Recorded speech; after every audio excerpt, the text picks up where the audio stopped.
فَأَمَّا الْإِنسَانُ إِذَا مَبْتَلَاهُ رَبُّهُ فَأَكْرَمَهُ وَنَعَّمَهُ، پس جب انسان پر اللہ کی طرف سے آزمائش آتی ہے اور اس کا رب اسے نوازتا ہے، نعمتوں سے اس کا اکرام کرتا ہے، فَيَقُولُ رَبِّي أَكْرَمَنِ، تو کہتا ہے کہ میرے رب نے مجھے بڑی عزت دی، یعنی نعمتیں ملتی ہیں، خوشیاں ملتی ہیں، تو کہتا ہے واہ میرے رب کا بڑا فضل ہے۔ جس طرح آج کل وہ فلمی ایکٹریس بھی جو ہے نا وہ بھی کہتی ہیں کہ اللہ کا بڑا فضل ہے کہ کامیاب ہماری ہوگی فلم، اور سمگلر بھی کہہ رہے ہوتے ہیں اللہ کا بڑا فضل ہے، اللہ نے کھلی روزی دی ہوئی ہے حرام کی، اور اللہ کی طرف منسوب کرتے ہیں۔ تو اللہ فرماتا ہے انسان کی عادت ہے کہ جب ہم اس کے لیے اسے مبتلا کرتے ہیں، آزمائش کرتے ہیں اس کی رزق کھول کر، تو وہ کہتا ہے بڑا اللہ کا کرم ہے، حالانکہ وہ اللہ کا کرم نہیں ہوتا، آزمائش ہوتی ہے، کیونکہ اس الفاظ ہے اذا مبتلا۔ وَأَمَّا اذا مبتلا، اور جب اسے اللہ آزماتا ہے، فقدر علیہ رزقا، اور اس پہ رزق تنگ کر دیتا ہے، فیقول ربی اہانن، تو کہتا ہے میرے رب نے مجھے بڑا ذلیل کیا ہے۔ کہہ رہا ٹھیک ہے، دونوں ٹھیک کہہ رہے ہیں، خرابی کوئی نہیں ہے اسٹیٹمنٹ میں۔ دیکھیں جس کے اوپر نعمتیں ہوں گی وہ تو کہے گا کہ اللہ تیرا بڑا شکر ہے، اور جس کا رزق تنگ ہوگا وہ کہے گا یہ اللہ نے مجھے آزمائش میں ڈال دی ہے۔ اس سٹیٹمنٹ میں کوئی خرابی موجود نہیں ہے، لیکن اللہ تعالیٰ اس سے میسیج دینا چاہ رہا ہے کہ کسی کا رزق ملنا، اس پہ خوش ہونا اس کی خام خیالی ہے، اس کو ہم نے دے کے آزمایا ہے، اور جس سے لے لیا ہے نا اس پہ اس کا پریشان ہونا بھی اس کی خام خیالی ہے، اس سے لے کر آزمایا ہے۔ اصل میں تم اس طرف جاؤ کہ یہ دونوں کے لیے آزمائش ہیں۔ اچھا میں ایک آپ سے کوشچن پوچھتا ہوں، ملٹیپل چوائس کوشچن، اللہ تعالیٰ جسے دے کے آزماتا ہے وہ بڑی آزمائش ہے، یا جس سے لے کے آزماتا ہے وہ بڑی آزمائش ہے؟ ویسے تو لوگ سمجھتے ہیں جس سے لے لیا وہ بڑی آزمائش ہے، وہ دینے والا پھنس گیا جس کو زیادہ ملا ہے۔ اس لیے نبی علیہ السلام کی حدیث ہے بخاری اور مسلم میں، اے اللہ محمد اور آل محمد کو بس اتنا ہی رزق دینا کہ ان کی روح اور جسم کا رشتہ برقرار رہے۔ ہائے ہائے ہائے، بخاری و مسلم میں حدیث ہے، اما عائشہ کہتی ہیں حضور کی وفات تک ہماری حالت تھی، بعض اوقات 1 مہینے، بعض اوقات 2 مہینے، بعض اوقات 3 مہینے تک گھر میں چولہا نہیں جلتا تھا، 2 کالی چیزوں پہ گزارا ہوتا تھا، کھجور اور پانی پہ، اور وہ بھی ٹوکرے نہیں، 2 کھجوریں صبح 2 شام، اور 1 میٹھے پانی کا پیالہ صبح اور 1 شام، کیونکہ میٹھا پانی وہاں پہ ایشو تھا ریگستان میں۔ تو آپ اندازہ کریں کہ جو اللہ کی محبوب ترین شخصیت ہے انہوں نے کتنی فقر کی زندگی گزاری ہے، اور اس کا وہ کلائمیکس وہ حدیث ہے، میں جب بھی پڑھتا ہوں کانپ اٹھتا ہوں، بڑی لمبی حدیث ہے بخاری مسلم کی، نبی علیہ السلام نے اپنے بیویوں کے ساتھ ایلا کر لیا، 1 مہینے کے لیے ناراض ہو گئے اور گھر کی چھت پہ چلے گئے۔ سیدنا عمر جب پہنچے وہاں پہ، بڑی لمبی حدیث ہے، آج مان لی جنید جمشید صاحب کے دفاع میں جو میں نے لیکچر دیا تھا اس میں نے وہ پوری حدیث سنائی ہے۔ تو کہتے ہیں میں نے دیکھا کہ ایک کونے میں چھوٹا سا مشکیزہ لٹک رہا ہے، ایک پیالہ پانی کا پڑا ہوا ہے، اور ایک چٹائی ہے، یہ کل کائنات ہے اس شخص کی جو کائنات کا امام ہے، اور آپ علیہ السلام نے تہمت پہنی ہوئی ہے، اوپر چادر بھی نہیں ہے، اور چٹائی پہ لیٹے ہوئے ہیں۔ سیدنا عمر گئے تو نبی علیہ السلام اٹھے تو نبی علیہ السلام کے مبارک جسم پہ چٹائی کا نشان تھا، کھجوروں کی اس چھال کا،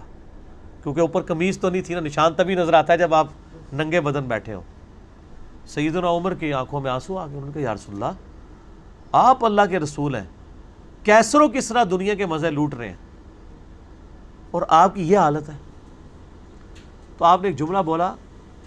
عمر لگتا ہے کہ دنیا کی حقیقت ابھی بھی تم پہ نہیں کھلی۔ یعنی ایک شخص نبی علیہ السلام کی صحبت میں کئی سالوں سے، اب اس لیول تک تو کوئی نہیں سوچ سکتا کہ یار اتنا فقر دنیا سے، اتنا زہد۔ آپ فرمایا اے عمر کیا تم اس پہ راضی نہیں ہو کہ کیسر و کسرا دنیا کے مزے لوٹے ہم آخرت کی سعادت؟ سر سیدنا عمر نے حضور کی زندگی کا یہ پہلو دیکھا ہوا تھا، تو یہ کیسا ہو سکتا تھا کہ جنگ قادسیہ میں جب پرشین امپائر گرے اور اربوں ڈالرز آج کے مسلمانوں کے ہاتھ آئیں اور جنگ یرموک میں رومن امپائر گھٹنے ٹیکے اور جزیہ دینے پہ آمادہ ہو جائے، اربوں ڈالر آج کے، تو جس شخص نے رسول اللہ صلی اللہ علیہ وسلم کا یہ زندگی کا پہلو دیکھا تھا، اسے دنیا کی یہ دولت کبھی بھی گمراہ نہیں کر سکتی تھی۔ اسی لیے دیکھیں ان کی زندگی زہد کی تھی، سیدنا عمر کی، اور ایسی سختی کہ اس سختی پہ باقیوں کو چلایا بھی، تربیت تھی۔ سیدنا عمر کی زندگی زہد میں تھی، اور انہوں نے جس کو کہتے ہیں نا کھچ کے رکھا ایسی سارے نو۔ حضرت عثمان رضی اللہ تعالیٰ عنہ اس دور میں خلیفہ بنے جب ان کی عمر اپنی 72 سال ہو چکی تھی، ایجڈ تھے۔ پھر ان کی طبیعت کی نرمی شروع سے تھی، مینیجریل سکلز وہ نہیں تھی جو حضرت عمر کی تھی۔ بس اس زمانے میں مسلمانوں کے پاس دولت تو تھی، مسلمانوں کے وظیفے لگنے شروع ہو گئے، مال آنا شروع ہو گیا، لیکن زہد وہ نہیں رہا، پھر وہ تھیندے تھیندے تھیں گے۔ تو خیر میں یہ ضمناً بتا رہا ہوں کہ یہ مال کتنا بڑا فتنہ ہے۔ تو اللہ تعالیٰ مارا ہے کہ جب ہم کسی انسان کو رزق دیتے ہیں وہ کہتا ہے ہاں مجھے تو اللہ نے بڑا کرم ہے مجھ پہ میرے رب کا، اور جب اسے ہم رزق تنگ کرتے ہیں تو کہتا ہے اللہ نے مجھے آزمائش میں ڈال دیا۔ تو جملے میں خرابی کوئی نہیں ہے، لیکن اللہ تعالیٰ فرما رہا ہے یہ سب کچھ آزمائش کے لیے ہوتا ہے، خوشی شیخی بگاڑنے کے لیے یا واویلا کرنے کے لیے نہیں ہوتا۔ اس کو اس اینگل سے دیکھو کہ یہ آزمائش ہے، دینے والے کو بھی اور جس سے لیا جائے اس سے بھی۔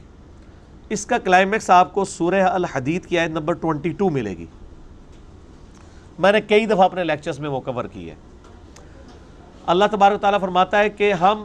زمین میں جتنی بھی آزمائشیں نازل کرتے ہیں تکلیفوں کی شکل میں، خواہ وہ وباؤں کی شکل میں ہو، سیلاب کی شکل میں ہو،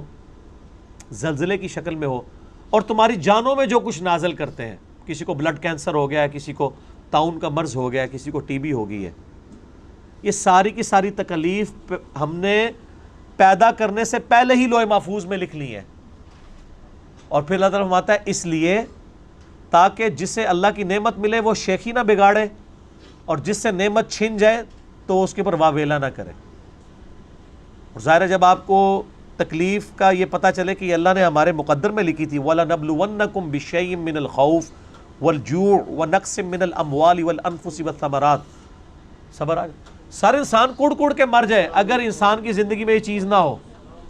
آپ کڑ کڑ کے مر جائیں گے اس غم سے کہ یار میرے ساتھ یہ کیا ہو گیا۔ آپ کے اوپر چیک پوائنٹ کیا ہے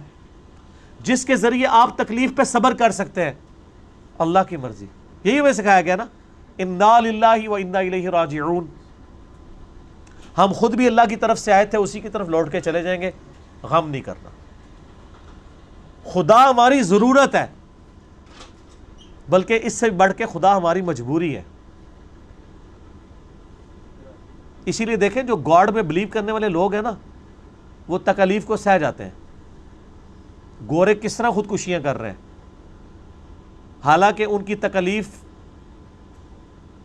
ان کو عشر عشیر بھی نہیں جن تکلیفوں سے ہمیں گزرنا پڑ رہا ہے۔ یعنی ہمارے ملک کی اکانومی آپ کے سامنے ہے، غربت کتنی ہے، لیکن فرسٹریشن کے اگینسٹ باندھا ہوا ہے نا وہ خدا کے اندر یقین نے ہے۔ ایک لمحے کے لیے اس کو نکال دیں، آپ دیکھیں جناب یہاں پہ کئی خودکشیاں ہوتی ہیں۔ تو اللہ تبارک و تعالی ہماری ضرورت نہیں مجبوری بھی ہے، اس کے بغیر ہم تکلیف پہ صبر نہیں کر سکتے۔ اور دیکھیں اس صبر پہ اجر ملنے والا ہے، جو کہ ہماری نیڈ تھی،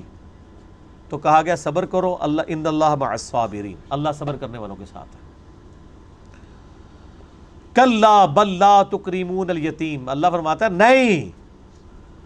یہ مال ملنا یا چھیننا